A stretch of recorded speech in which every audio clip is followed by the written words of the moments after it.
Seniausias iš senukų, bet eina miegoti paskutinis.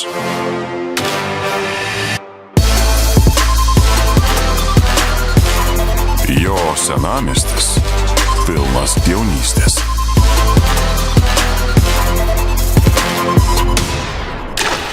Jis buvo hip, kai pirmojo hipsterio tėvukas dar nebuvo gimęs.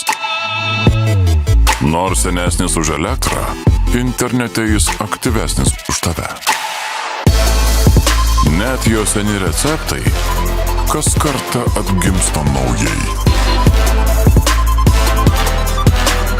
Jam 20, jau 700 metų.